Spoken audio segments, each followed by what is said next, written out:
Olá pessoal, bem-vindos a mais um Maquinicast, o podcast da Maquinica que traz informações aí sobre tecnologia, sobre inovação em diversas verticais de negócio. Está comigo aqui a Carolina Werner, nossa diretora de operação.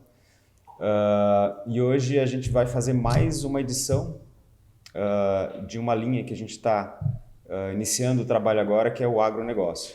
Hoje a gente trouxe um convidado muito especial aqui, o Marcos Rubim. Bem-vindo, Marcos. Bom dia. Obrigado aí pela tua presença. Obrigado vocês pelo convite. Legal. Então vai ser um papo bem interessante. A gente já estava aqui antes discutindo algumas coisas. Estamos bem frescos aí de uma viagem que a gente fez para o interior de Santa Catarina para pesquisar um pouco mais desse baita mercado aí que a gente está começando a trabalhar. E bem assertiva aí a conversa contigo hoje. Tá? O Marcos é fundador da Viris, uma empresa que trabalha dados para o agro. Vamos saber um pouquinho mais daqui a pouquinho. Mas eu queria começar entendendo um pouquinho da tua vida, como é que tu colocou o pé no agro. Eu sei que tu te formou em engenharia de produção, trabalhou em Embraco, e como é que foi essa virada aí? Conta um pouquinho dessa tua história pra gente. Bom, obrigado pelo convite. Imagina. Novamente, é um prazer estar aqui, falar um pouquinho do agro, que é, enfim, um setor enorme, né? Que a gente simplifica e chama de agro, Exato. Mas tem uma complexidade gigantesca. Bom, eu nasci numa família de agricultores, né? Me mudei muito novo para o centro-oeste do Brasil, para Goiás, né? Meu pai é agricultor, meu avô era agricultor. Cresci no interior de Goiás e em algum momento da vida resolvi que eu queria ser engenheiro de produção, né? Na época tinham 3 faculdades de engenharia de produção, era em São Paulo, Floripa, acho que tinha em São Carlos, acho que tinha uma em Minas também. E aí eu, enfim, botei na cabeça que eu queria fazer esse curso e eu acabei passando no vestibular aqui em Florianópolis, né? Eu lembro que até tinha a opção de ir para São Paulo, mas eu já tinha passado em Florianópolis. Eu falei, quer saber, eu vou morar em Florianópolis, né? E aí eu vim fazer a faculdade aqui em Florianópolis. Enfim, infância normal, né? Convivia na fazenda, escutava a história da vida de um produtor rural, né? Cresci com isso. Mas aí eu vim aqui para a faculdade e na época a agricultura passava por um momento muito ruim no Brasil. Sim. Super complicado no Brasil. Então, tipo, a mensagem que eu tinha de casa era uma mensagem assim, arruma outro setor para trabalhar, procura entendeu? Outro lugar, procura outra coisa para fazer, que eu acho que pode dar mais certo, né? Sim. E aí eu entrei no curso aqui na UFSC e eu sempre gostei de economia, de finanças, de leitura, né? Então, na engenharia de produção tinha uma carga técnica de mecânica na época. Produção mecânica. Exato, produção mecânica. Tinha uma carga pesada, tinham disciplinas lá que eu, infelizmente, eu tive que fazer, mas tinha esse lado da engenharia de produção e eu gostava muito de economia. Cheguei a cogitar de fazer economia no meio do curso também, né? Enfim, e eu não pensava no mundo agro, tá? Aí me formei, fui trabalhar na Embraco, em Joinville, fiquei 2 anos lá, né, trabalhando na engenharia lá da Embraco. E aí surgiu a oportunidade de voltar para Florianópolis e começar a trabalhar como um analista de commodities, né? E foi aí que eu falei assim, quer saber, vou encarar esse desafio e voltei para Florianópolis, comecei a atuar com análise de mercado, focado em commodities, né? E, enfim, e aí se vão quase 20 anos fazendo isso. Se né? deparou com o agro de novo lá na frente? Então. Me deparei com o agro já estava no momento melhor, Sim. né? Eu meio resolvi arriscar mesmo, assim, é disso que eu gosto, vou aprender isso, vou me desenvolver nisso. E meio assim, eu escolhi isso, vou fazer dar certo, né? Acho que quando a gente é jovem, às vezes a gente fica pulando de um lugar para o outro, não sei se é isso, não sei. Não, escolhi isso, agora vou focar e fazer dar certo, né? E aí tu montou a Viris? A Viris veio 5 anos atrás, né? Foi um momento em que ficou muito claro para nós que havia uma disponibilidade grande de dados no mercado, né? Assim, uma clareza de que haveria cada vez mais dados disponíveis no mercado e que a gente precisava aprender a processar isso, analisar, utilizar essas informações. Foi aí que surgiu o projeto da Vires, né? Então, existia um modus operandi de se fazer as coisas, muito tradicional, e a Vires surgiu com a necessidade de você realmente aprender a processar e utilizar a informação numa escala diferente, né? Num volume diferente de informações. E foi aí que surgiu a Vires. É óbvio que mais da metade das ideias que a gente teve quando montou a Vires não deram certo, né? Então, você tem alguns conceitos na cabeça, algumas ideias, alguns projetos, tenta executar, vê que o resultado não é exatamente aquilo que a gente imaginava, mas uma série de ideias e produtos que a gente imaginou deu certo. Então, foi aí que surgiu a Vires, realmente dessa necessidade de melhorar o trabalho de análise e de tomada de decisão dos nossos clientes, utilizando, digamos, dados e informação em uma escala muito maior do que se fazia até então, né? Foi esse o... Que dados seriam esses hoje, para quem, né, não está muito habituado hoje ao mundo do que dado agro? que tu pega para quem tu entrega, né? E qual é a inteligência, né, que você consegue entregar hoje nas tuas soluções da Vires para o teu cliente, né? Hoje, assim, nós temos uma particularidade, né, que nós somos consumidores de diversas fontes de informação. Tá? Então, acho que às vezes a gente vê soluções em que a empresa bebe de uma única fonte ou de poucas fontes de informação. Então, a gente bebe de todas as fontes públicas de informação. Tudo dado secundário, tu não busca dado primário. Dado primário também, né? Mas nos dados secundários, né? Mesmo nos dados secundários e fontes públicas, hoje você tem uma enormidade, uma abertura de dados muito maior do que existia antes. Né? A gente tem dados proprietários também, levantamentos nossos de informação, e a gente tem dados de parceiros de negócio, né? Que em comum acordo a gente acessa os dados deles e monta um modelo de negócio para, enfim, ofertar para os nossos clientes lá na frente. Tá? Então, existe uma diversidade de fontes muito grande. Tá? Esse é o primeiro layer. Né? O segundo layer, que na verdade hoje é o mais difícil, é você conectar essas informações e transformar isso em modelos de decisão que os clientes consigam utilizar. Tá? Então, pegar duas fontes de dados que aparentemente são distintas, conseguir fazer uma conexão entre elas, e aí entra a expertise da empresa. Né? O pessoal gosta muito de falar de regras de negócio. Né? Os devs lá, tudo é regra de negócio. Né? Para que a gente consiga unir esses dados e gerar uma inteligência em cima dessa informação para o cliente. Então, os nossos clientes estão no mundo, a gente fala assim, é o mundo do agro corporativo, né? A gente tem algumas definições, né? Tem o dentro da porteira ou fora da porteira. O nosso cliente está majoritariamente fora da porteira, né? É um cliente que quer entender a dinâmica do produtor, a dinâmica de mercado, se o produtor vai plantar ou não vai plantar determinada cultura, vai investir em tecnologia ou não vai investir. Trabalha com tendência também. Vai ganhar dinheiro ou não vai ganhar dinheiro. Se colher toda a safra desse tamanho, o que vai acontecer com o preço? Vai ter caminhão para transportar, vai ter armazém para secar. Então, assim, tem uma série de derivadas dessas informações que é o que o nosso cliente procura entender. Né? Então, desde o viés comercial, para ele vender, o viés de risco, para ele se antecipar a risco, o viés de especulação de mercado, para eventualmente ele capturar um movimento de preços. Né? Então, esta é a clientela que nos procura. Mesmo tendo feito uma pesquisa ainda restrita, né? A gente foi a campo, foram 3 dias apenas de entrevista, 12 ou 13 entidades e pessoas que a gente conversou, mas falou-se muito nessa questão de antecipar tendências, né? Isso. De antecipar... Análise preditiva também. Análise preditiva para poder tomar uma decisão mais assertiva e mais rápido. Eu preciso estar antes, né? Sim. É aí que vocês focam no trabalho de vocês também, né? Essa questão de antecipar para poder chegar na frente, para poder não errar. Sim, esses são os produtos, esse é o nosso foco, né? É desenvolver produtos realmente preditivos. Né? Uhum.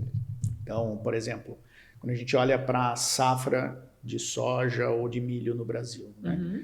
O quanto antes você capturar uma quebra de safra em uma determinada região ou uma safra muito boa no Brasil, mais rápido o cliente consegue se adaptar a essa situação e ajustar a sua estratégia operacional, sua estratégia comercial, né? Então, essa antecipação é muito importante, né? Tem outro elemento que eu diria que ele é subjugado nessa equação toda, que é hoje existe um excesso de informação. Né? A gente é afogado por informação. Tá?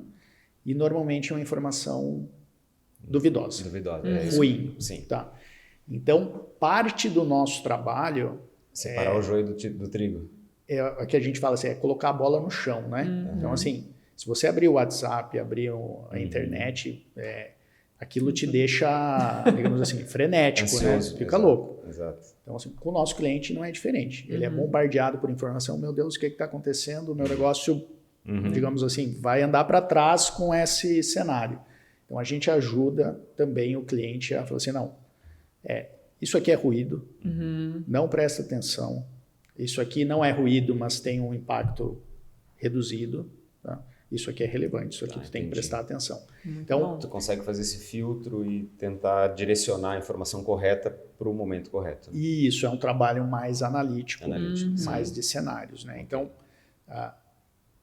se você não tem os dados, uma base de dados confiável, o teu trabalho analítico fica prejudicado, né?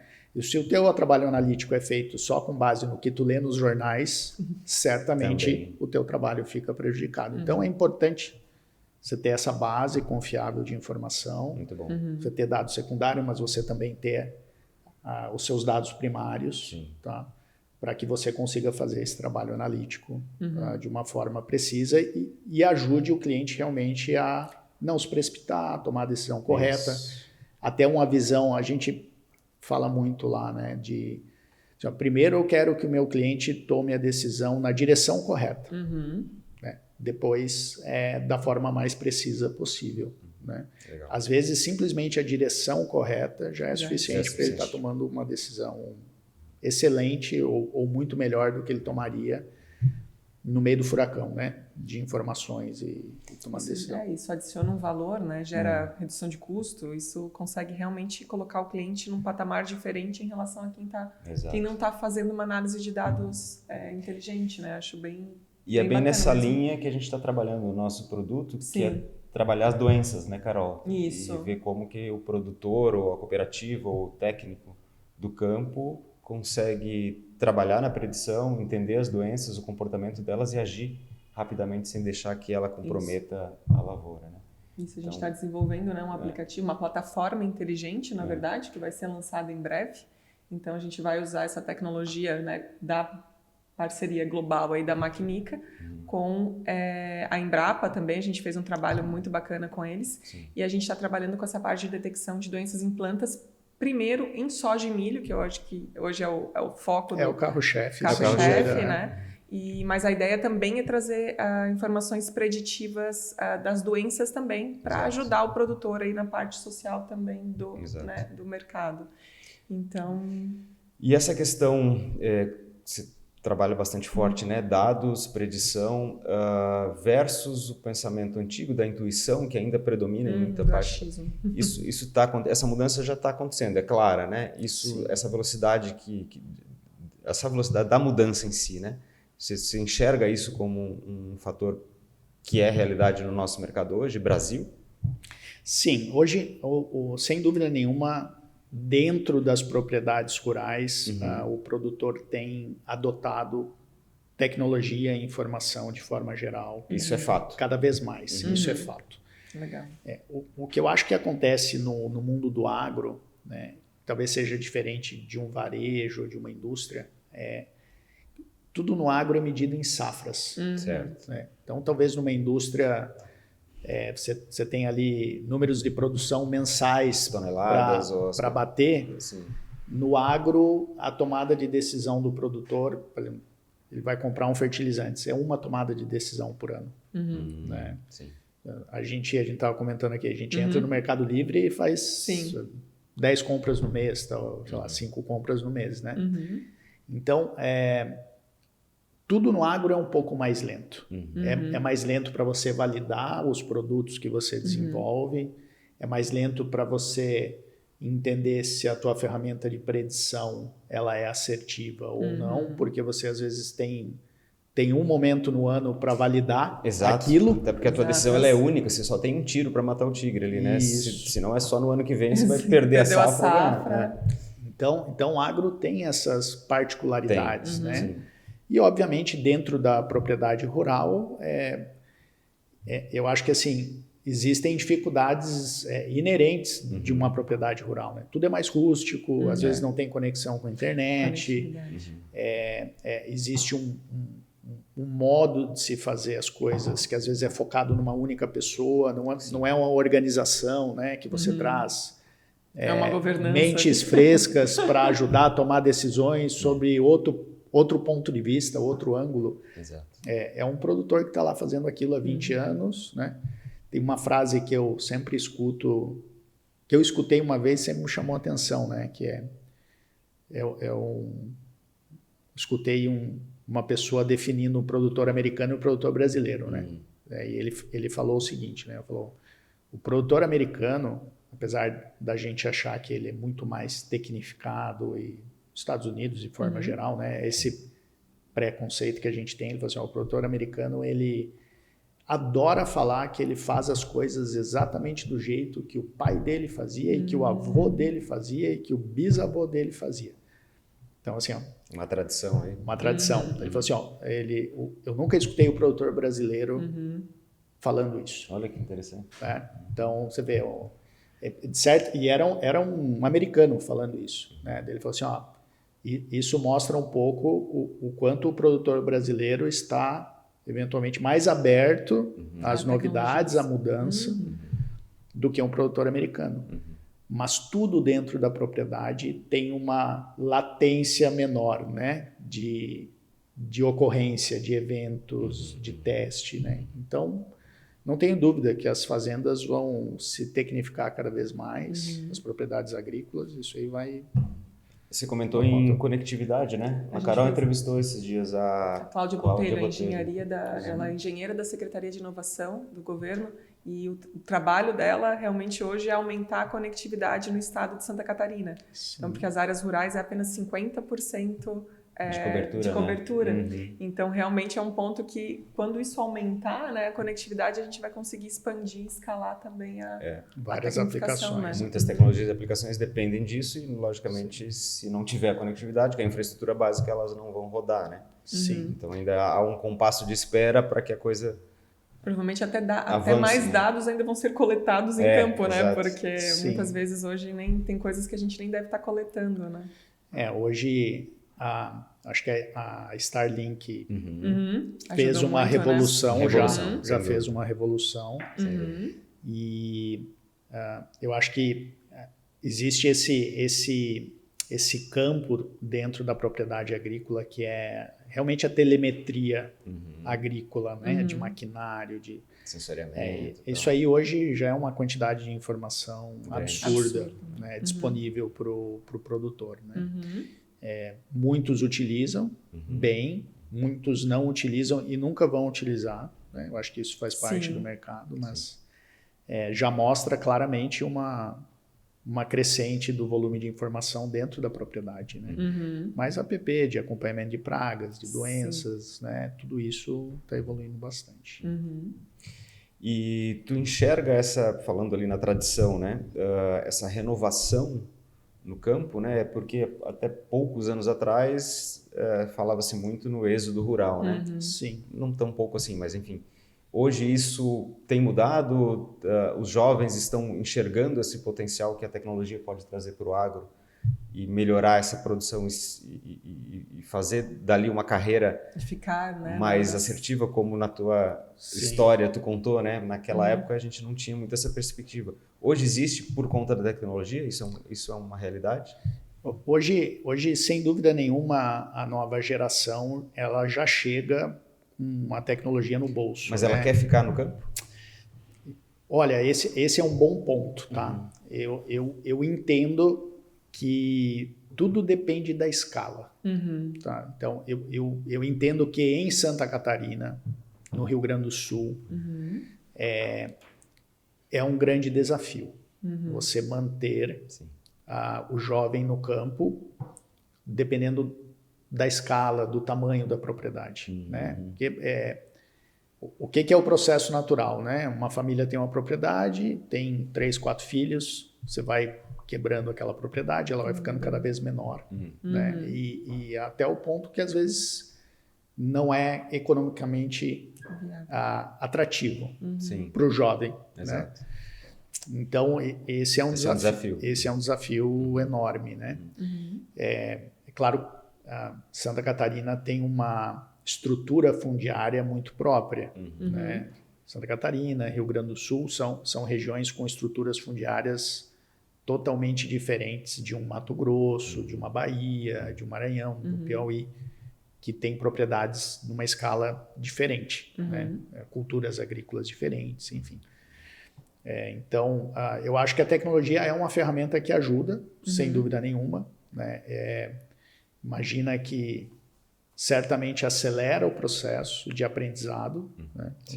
Então, o jovem está lá trabalhando com o pai há vários anos. Né? Então, a tecnologia vem para ajudar, inclusive, a passar o bastão. Né? Exato. Tipo assim, tá aqui, os dados estão aqui, né? Isso, passar o bastão com confiança. Com então, isso é muito claro, né? Você já vai em propriedades agrícolas, tem um ERP, às vezes, tem aplicativos de telemetria super sofisticados, né?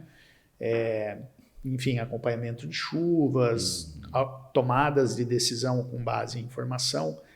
Você tem realmente propriedades modelos hoje, Brasil afora. Com essa informação. Então, essas propriedades acabam sendo as referências aí em termos de uso de tecnologia. Legal. Muito bom. E como é que você enxerga aí esse mercado, né? Considerando lá a tua visão como estudante de engenharia de produção, quando você decidiu sair, né, do agro, depois você volta, o mercado do agro modificou bastante, né? Eu não falo nem só da tecnologia, né? É claro que foi uma mola propulsora aí, mas como está o agro hoje junto na economia brasileira, a importância dele? A gente vê, né, muitas iniciativas, né, não só do poder público, mas do privado também, fomentando a evolução e o crescimento desse mercado. Né? Como é que você enxerga essas tendências, esse crescimento hoje? A tecnologia, a informação, o modelo, né, os grandes players que você falou também, né? Sim. Observando esse movimento que está acontecendo, né? Qual que é a tua visão aí?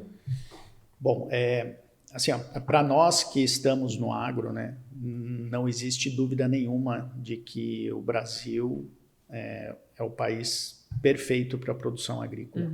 Né? Assim, condições naturais, disponibilidade de terra, mão de obra, um produtor rural empreendedor, relativamente jovem. Né?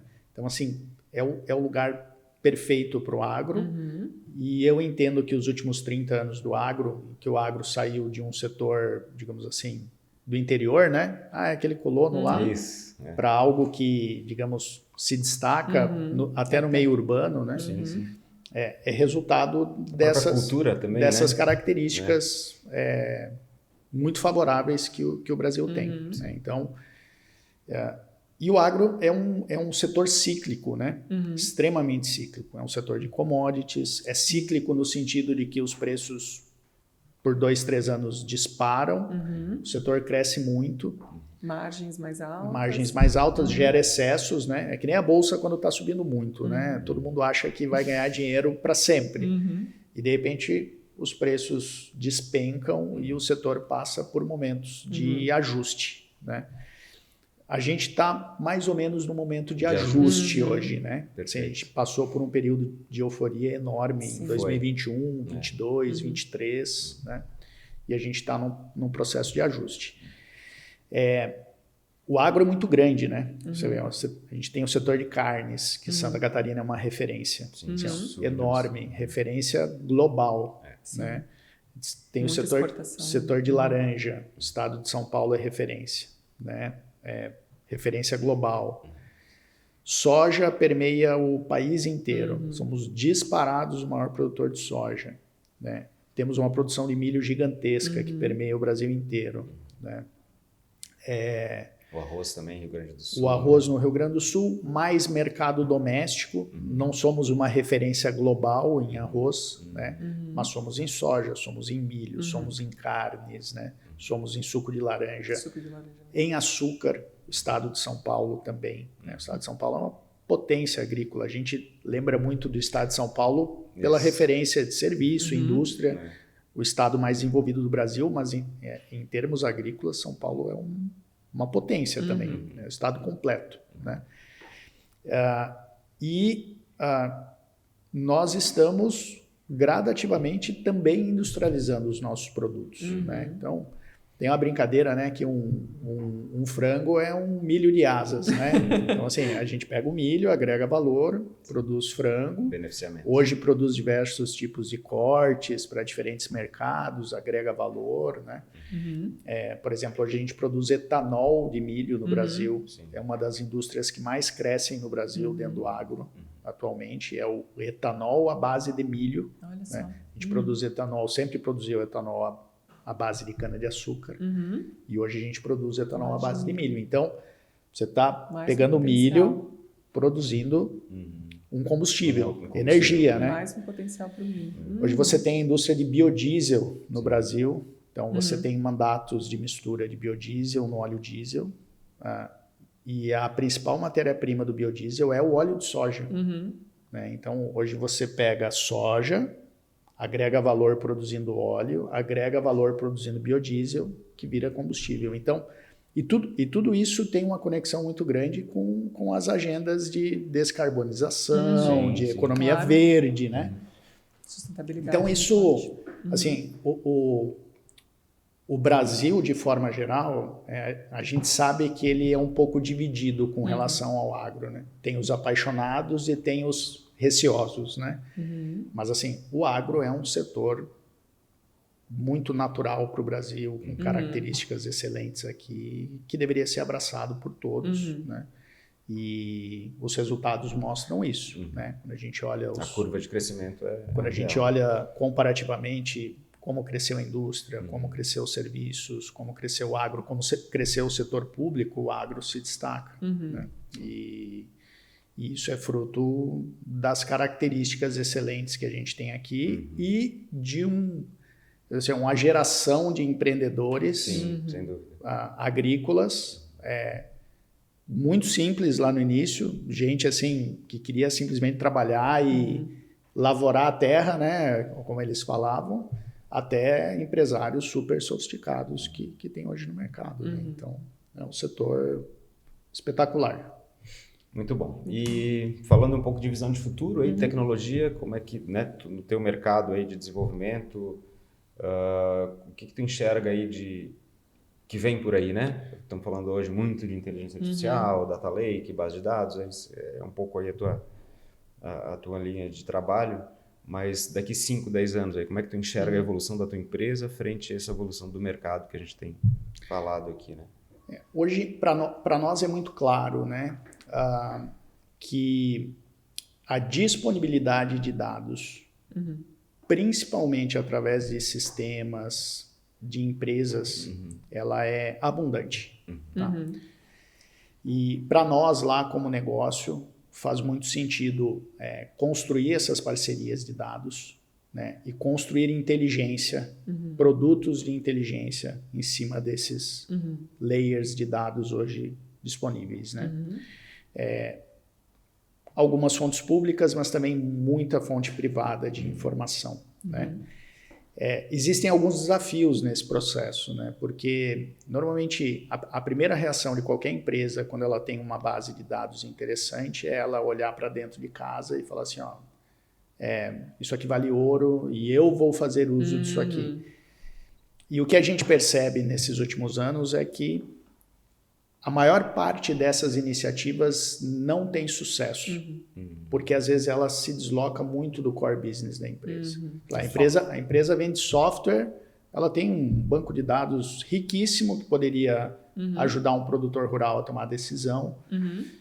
E aí ela tenta entrar nesse mundo de ajudar o produtor rural a tomar a decisão e depois de 5 anos ela vê que Opa, não era bem isso. não é tão simples, não é tão fácil. Sim. Então, a Viris entra nesse processo, Tá. né? A Viris entra nesse papel, né? E a gente entende que essa maturidade por parte das empresas de migrar de um pensamento de que, bom, esses dados são meus, eu vou contratar uma pessoa aqui para fazer esse produto acontecer por conta própria, essa maturidade está acontecendo, né? Elas começam a perceber que sozinhas, elas às vezes não conseguem desenvolver uma nova linha de produto ou, enfim, um business novo, né? Normalmente as ideias acabam ficando em features complementares que às vezes nem conseguem monetizar, né? Então, para nós é muito claro, né? Para nós é muito claro que o segredo não está nos dados, o segredo está no analytics, Tratamento dos dados. e depois num produto de tomada de decisão dos dados, né? Então, assim, pegar os dados, botar num banco de dados, entender o que tem lá, isso aí todo mundo faz hoje. Né? Agora, ok, como é que eu conecto isso aqui com outras fontes de informação? Como é que eu resolvo um problema de um produtor rural? Ou como é que eu resolvo o problema de uma empresa lá na ponta que precisa tomar uma decisão melhor? Essa conexão ela é difícil de fazer. Trazer inteligência para isso tudo. Essa conexão é difícil de fazer. Então, tem uma expertise grande. Né? Sim. Então, várias empresas acabam vendendo o banco de dados, às vezes não conseguem gerar essa solução lá na ponta e acabam fragmentando os dados e vendendo, enfim. Então, tem vários modelos. Não tem certo e errado, né? Mas é um pouco como o mercado hoje está funcionando. Né? Algum case que tu citarias aí para exemplificar um caminho desse de onde os dados, né, foram compartilhados e foram abertos e conseguiram chegar na informação e aí trabalhar isso em tomada de decisão, por exemplo? Sim. Hoje a gente tem parceiros que divulgam informações de mercado, né, de ritmo de vendas de mercado, de compras de mercado, né? São vários parceiros isolados, tá? E a gente consegue unir essas informações e transformar num produto consolidado, né, parametrizado, que tem valor para o cliente lá na ponta. Fontes diferentes? Fontes diferentes, sim. Se não fosse dessa forma, seriam, por exemplo, dados de uma determinada região, isolados, outro com dados de um segmento específico isolado, né? Então, você unir essas informações todas, você consegue transformar num produto. Uma solução pronta. Né? Monetizável, né? Sim. Então, são exemplos, né? São trabalhos que a gente faz lá. Muito bom. Tá? Maravilha. Acho que É isso, estamos chegando no nosso tempo aqui, infelizmente, mas fica aqui já o convite para uma próxima oportunidade de a gente evoluir um pouco no assunto, que acho que tem mais coisas para a gente comentar aqui. Te agradecer pelo teu tempo aí, pelas informações valiosas aqui. Esperamos aí numa próxima oportunidade a gente conversar de novo. Ótimo. Tá bom? Prazer foi meu aqui, foi muito bom o bate-papo. Obrigado, Marcos. Obrigada, obrigado, Carol. Obrigada. Muito obrigado, gente, e até a próxima edição do nosso Maquinicast. Tchau, tchau. Tecnologia, inovação, cibersegurança, soluções IoT e inteligência artificial. tudo isso e muito mais sobre transformação digital e tendências do mercado Você encontra aqui. no Maquinicast.